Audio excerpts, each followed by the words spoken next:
Hey everyone, welcome back. So it's been a while since we did a sort of vloggy video, so we thought we'd give you guys a quick little update on what's been happening with us, and then we'll go into all the Q&As that you guys have been asking us. The coronavirus lockdown pandemic thing has it's actually been affecting us in quite a big way and in quite a few different ways. All of our work, all of our instructing and outdoor work where we earn the majority of our income has been cancelled right the way through. So we don't generally get much work over the winter. We live off what we earn in the summer, and that's now all been cancelled for the foreseeable future, probably until at least maybe September.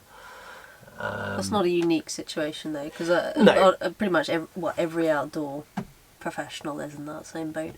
Do you want to give a big shout out to Richard, who is our new patron, has signed up to us on Patreon. Big thank you to you. Thank you. Any extra contributions that we can have just to allow us to keep making these videos and keep going, and particularly through what is quite a tough time when there's no other work coming in, that makes a big difference. Also, a massive shout out to the people which have bought the merch, people that have bought a hoodie and things, the people on Patreon and the people buying the merch.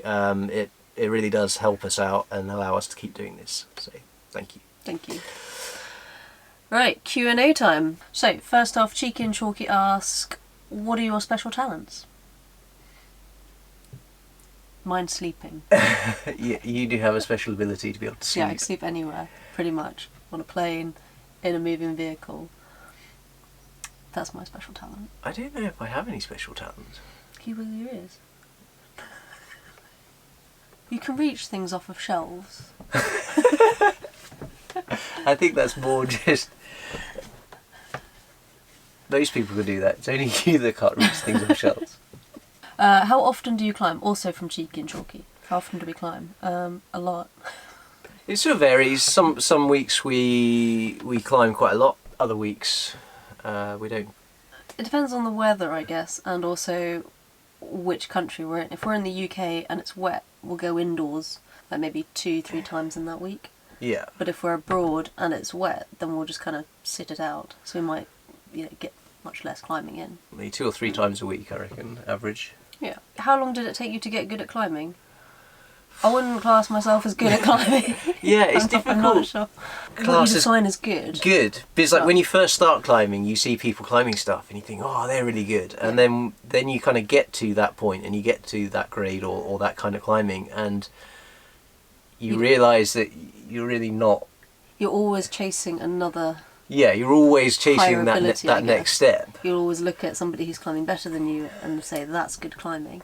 It's a never-ending process. Yeah. Hopefully we're still getting better, but seeing improvements is what gives me the biggest amount of satisfaction, I guess. Yeah. So the next one, how did we meet? So when did we actually meet? We met years and years before we actually got together. The real backstory is we actually went to the same school. Yeah. When we were much, much younger, obviously. Yeah, different year groups. Yeah, different year groups.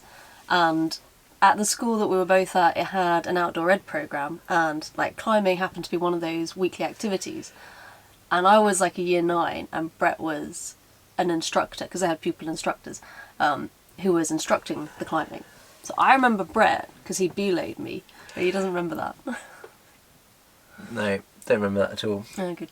So we were at school together, but we didn't really know each other very well then. And then we went off separate universities and then ended up working on some of the same courses together, and then later on down the line then we ended up getting together. Is climbing your full-time job or hobby? Still Cheeky and Chalky. Last question from them. Our entire life is orientated around climbing, and the lifestyle we've chosen is based around allowing us to get the most amount of time climbing we could get in. Work-wise... Yes.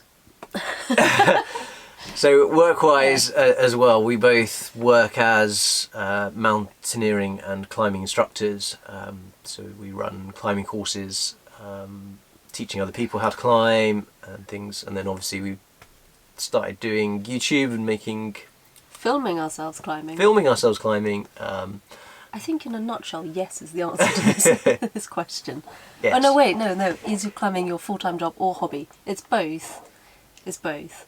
It's both. We do nothing else except climb. Pretty much. Pretty much. Yeah.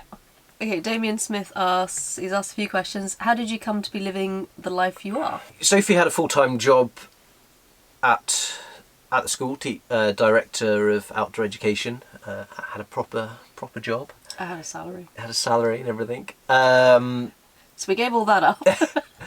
But between that, we just weren't the location of the school and working all the time. It was the amount of work-life balance. So yeah, even with the full-time job, every weekend, every spare moment was spent the two of us going away climbing. So the reason we chose to live in the van was not because we were made homeless or anything, but basically a lot of our income was spent on rent, on bills, on council tax and water, electricity, etc., etc. And the amount of time that we actually spent living in the house, because we went away at every possible opportunity. We weren't actually in the house much, so earning all this money to pay for this house that we were never really in. Yeah.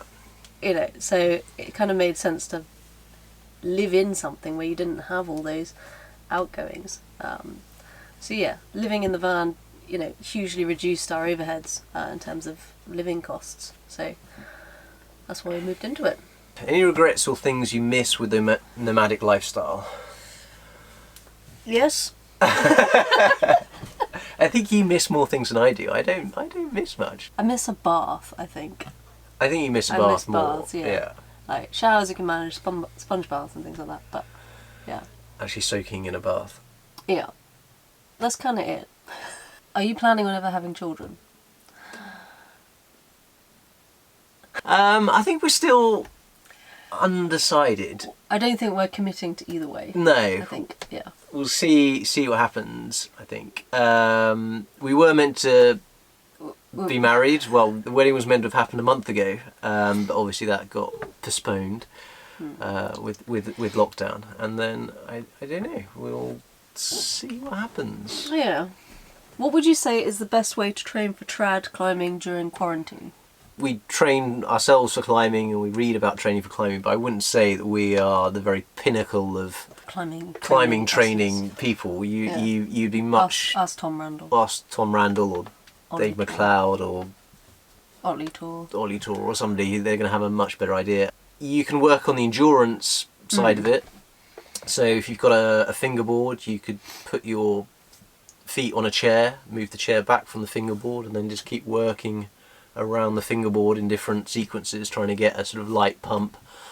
But I think trad climbing is in quite your arms, like a mental game. I would train for trad climbing. So you could hang on a hangboard, and also you could do logic puzzles while you're hanging on the hangboard with one hand. How's that going to work? Because it's training your mind and your arms at the same time. Neither of us have trained for trad climbing in quarantine. Have you done much climbing in the Lake District? Yeah. Done a little bit. Yeah. I was at university in the Lake District, so I spent 3 years living up there. I did a lot leading up to my MIA, or MCI now. Yeah. But those were a lot of mountain routes. Yeah, so we've done bits of stuff in the Lake District. I'd like to get up there and do a lot more. Or the Boulderstone. We've done quite a bit on the Boulderstone. Yeah, we did quite a bit on the Boulderstone just before we started the channel. So there's no videos of any of that. But I say we've done a bit. I just we've touched a lot of it. What is your favourite climb you've both done and why? Is this a climb we've both done together, or is this climbs each that we have done in the past? Is it what's my favourite climb? What's your favourite climb? There's no point asking the camera. I don't know, why am I asking the camera? The camera's not going to answer. We'll answer both of those questions. Okay, you do your favourite climb, because I still have to think about mine. Because I know what yours is. It was a warm sunny day. when the crickets were singing. I think it's quite difficult to pick one climb that's your favourite. But you're going to.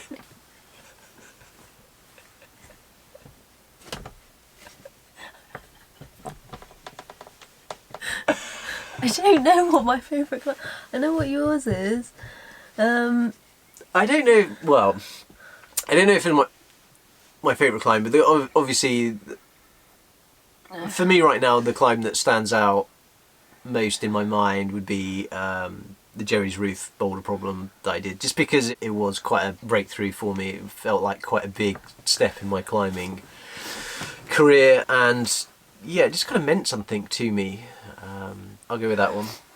I haven't thought of one yet. You haven't thought of one yet? I quite like that one in Llanberis. Well, that narrows it down.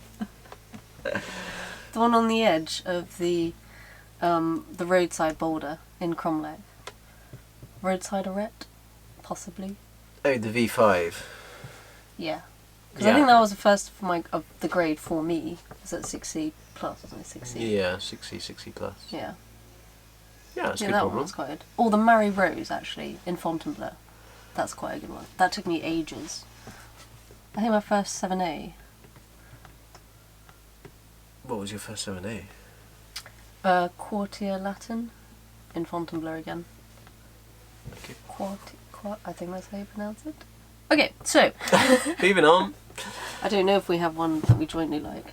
I mean, there are like good mountain days out that we've done that I think are really nice days out. Like outside Edelrid, that was a good day out. Yeah. That was fun. I really liked Amphitheatre Buttress. Yeah, Amphitheatre Buttress, good grade. What are the best and worst things in your van? The bed is the best thing.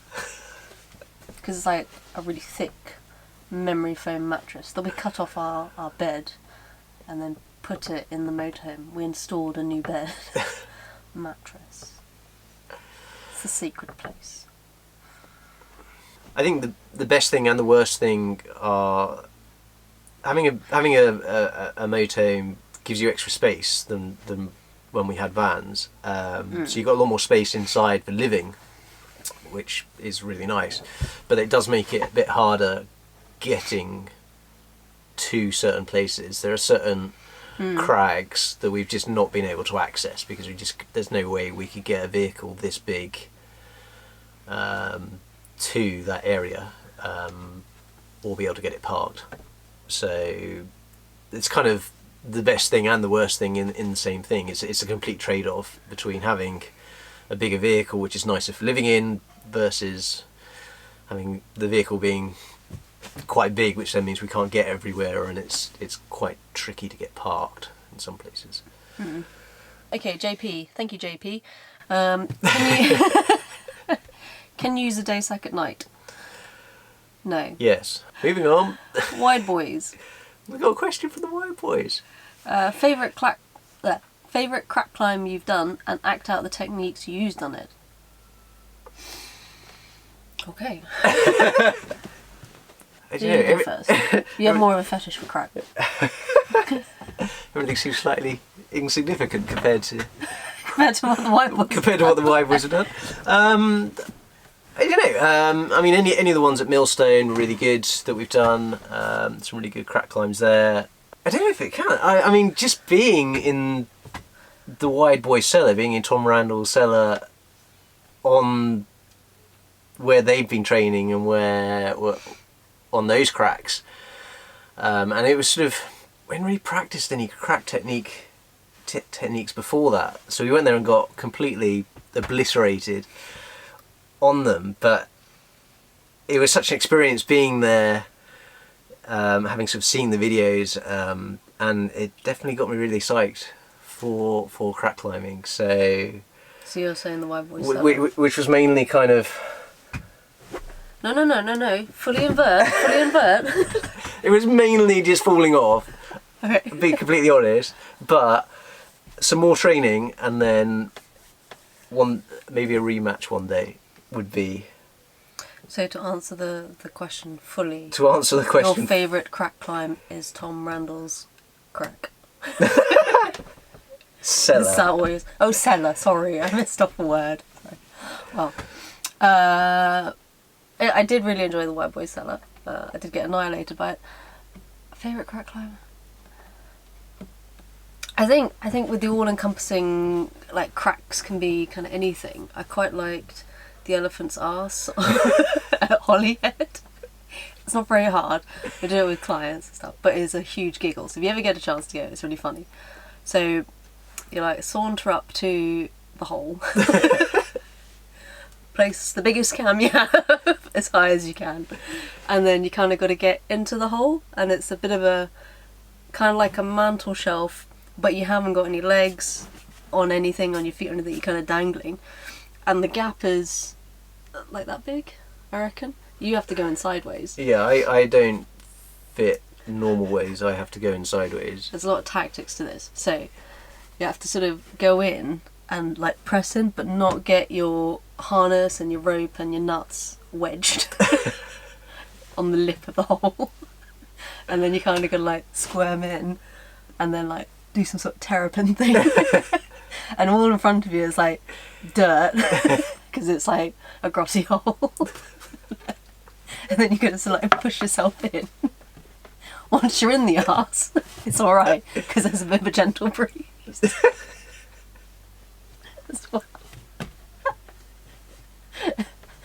So I did that, brought my clients up, but they got the big cam stuck, so I had to abseil out the hole and do it all again to get the cam back. And then the second pitch, because it is actually a 2-pitch wonder, it's like, it's nothing like that. It's a bit of like a sort of tube chimney. It's like basically intestines of the elephant. And you sort of have to, you climb up this bit of a very scantily protected slabby bit and you get into the chimney, and then you start off on that side, place the gear there, and you kind of like do a 3-dimensional rotation out of the intestine tube. But you've also got to make sure your ropes don't get all like twisted and tangled as you go. So yeah, elephant's arse on Holly. Oh, sorry, the bridging technique is that's my demonstration. Okay. Glad we covered that. Richard Franklin asks, what was your journey through the mountain climbing instructor scheme, formerly known as the Mountain Instructor Awards? What was that? What was the journey through the scheme, the highs and lows, and typical work going through that? And any tips, etc. Our journeys are very different because we did them at different times and completely separate from each other. Yeah. Yeah, so we both separately worked through that qualification before we were together. It did take me a long time. I think it probably took me 10 years to get up to that level. It was stressful. I remember being stressful, and it was I really enjoyed my assessment. It was not. It was just kind of okay. I didn't enjoy some of it, but like yeah. Yeah, I found it's all putting pressure on yourself. Yeah. But knowing that you've kind of worked so hard and for so long and invested so much time and money. There's a lot riding on it. Into this qualification, and it's a 5-day assessment. So just sort of day after day of continually feeling that you've got to try and do everything perfectly. The MCI assessment was, each day was so different from the previous day. It wasn't like you had a second day to rectify any mistakes you'd made on one day. You had to prove to the assessor in one day that you were competent at this, that and the other. Yeah. And yeah, if you felt like one day went badly, you had to kind of like compartmentalise it and shut it out and just focus on the next day. Otherwise, I think a lot of candidates break down. If they perform poorly to begin with at the beginning of the week, then it really has a knock-on effect for the rest of the week. So if you are doing it, put the previous day behind you. So when I did my assessment, the forecast was terrible. Then it was it was gonna absolutely bucket it down with rain for the first day. And the first day of the assessment is kind of just assessing your climbing skills and your general safety at climbing and rope work and all this kind of stuff. So because the forecast was so bad, when we were going to go out and we had to go out, I fully togged up. So I put my winter salopettes on, thick thermals, fully togged up, and then we did our morning meeting, and they said, okay, well, it's lashing down with rain here in Snowdonia, so we're going to go to Gogarth, the big sea cliff. I was like, okay. I mean, Gogarth's already got a bit of a reputation. So we went out to Gogarth, and it was a scorcher of a day. And I was in my full winter salopettes and super thick thermals, trying to climb. You won, wasn't it? Yeah, you because won multi-pitches. Yeah, the easier routes had all been taken by other candidates. So the assessor was like, "Oh, you'll be fine on this E2 or E1 or something." And in your winter salopette. yeah, so I was trying to lead this, and it was about I nearly passed out with heat exhaustion going through. So it was a. Was that a low for you, or was that a high? I think, well, it was kind of a. I was trying to hold it together because and keep not pass out, particularly on the first day of the assessment. But fortunately, that all went fine, and the rest of the week was actually, once I was dressed a bit more appropriately for the conditions, the rest of the week went quite well for me. I had a dream. I had a dream on the night before the first day of the assessment that I got the rope stuck. The very first day of the assessment. At Traumatic, there's this like notorious, because you abseil off of a lot of Traumatic, there's a notorious climb where the ropes normally get stuck, but I didn't realise that we were going down that one. Got the rope stuck, so then I had to prosec all the way back up. I don't know what it's called, Oberon or something, because the knot got properly wedged. Had a premonition. Journey through the MCI, for me, was really long and hard, I think, because I was living in East Anglia, which is not an ideal place to do your climbing or your mountaineering. So it meant like a lot of weekends, every holiday before, me and Brett got together, was going out and trying to source a climbing partner, but also get into the mountains and do mountain routes, because the criteria you have to meet is not just like VS standard, there's also multi-pitch but in mountainous terrain. So it meant like you could only do like 1-2 routes in a weekend. In terms of typical work, it's pretty varied. We don't actually. You think being a climbing instructor that we'd get to go climbing all the time, and the reality of being a climbing instructor is you get to watch other people climbing a lot, but you do occasionally get bits of climbing done, but it's usually fairly low grade because they're beginners, or because you're trying to teach people skills of how to place gear or how to do certain bits of rope work and things like that, and it's always easier for people to learn when they're not terrified or pumped out of their mind. So it's generally pretty easy climbing. So it's quite varied, but don't go into the scheme thinking that, oh yes, I'll be a climbing instructor, that means I can go climbing every day. Yeah, if you're having a really good day's climbing at your sort of personal level, you probably shouldn't be doing that with clients. Yeah. But it is fun. There is fun times, like when it's not raining. It's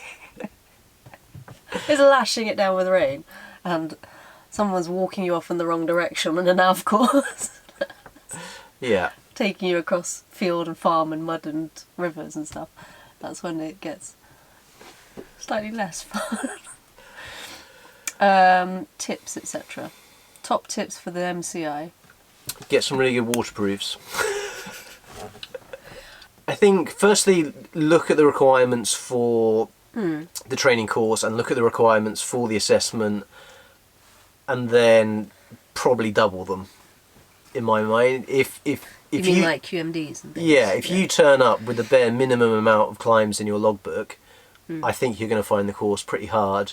If you can go to the training with a lot more experience, firstly you won't get overloaded, with new information. And then again, if you go into the assessment with a lot more experience, again, you're going to have a much better time. Do you find van life lonely? And if so, how do you deal with it?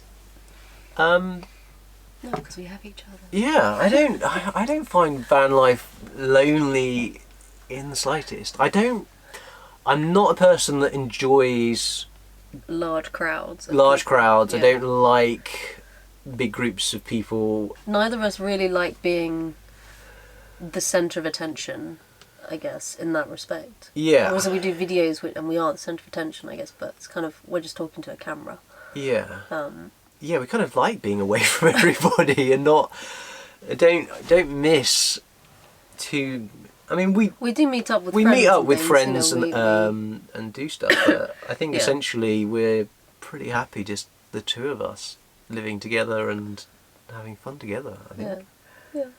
I know a lot of other people who have tried van life have found it lonely, and I would imagine being in a van potentially on your own I can see that being lonely. being quite lonely. Yeah. We quite like being on our own, so suits us. Naomi asks, what do you hope for next Van Visions? I hope for lockdown to finish very soon. Yeah, that'd be good. We're going slightly crazy. All climbing venues to be open. In terms of like life plans, I guess. I think we're keen to do YouTube, to do the Nomads channel for as long as we can.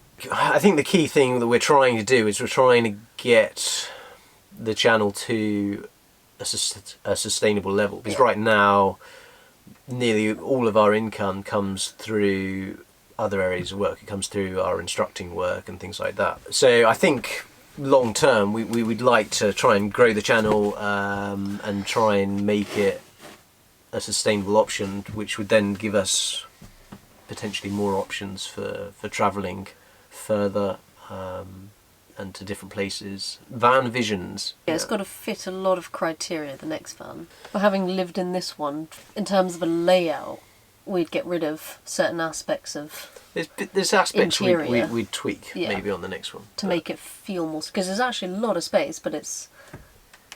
I feel like it's boxed in a bad way. Thank you for all your questions. Yeah, thanks. There were some good questions in there. Yeah, really big thank you to everyone that did ask a question. Yeah. Let us know as well if you want us to do more Q&As in the future. Will this Q&A create another Q&A? Yeah. Are there more questions to be asked from this?